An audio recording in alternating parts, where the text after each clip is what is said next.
what we do and what we don't do. Now, let's be very clear on our role in your QCTO journey.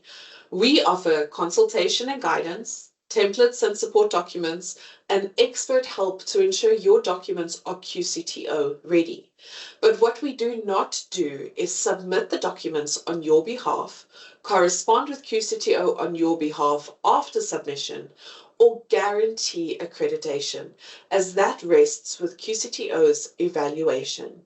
This is because institutions need to take full ownership of their submissions and compliance.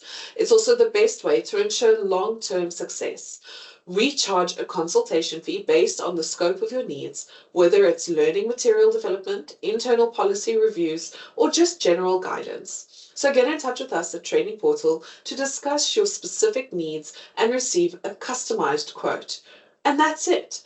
You're now well on your way to a confident, informed QCTO accreditation journey. We're here to help you every step of the way until submission. After that, it's your time to shine.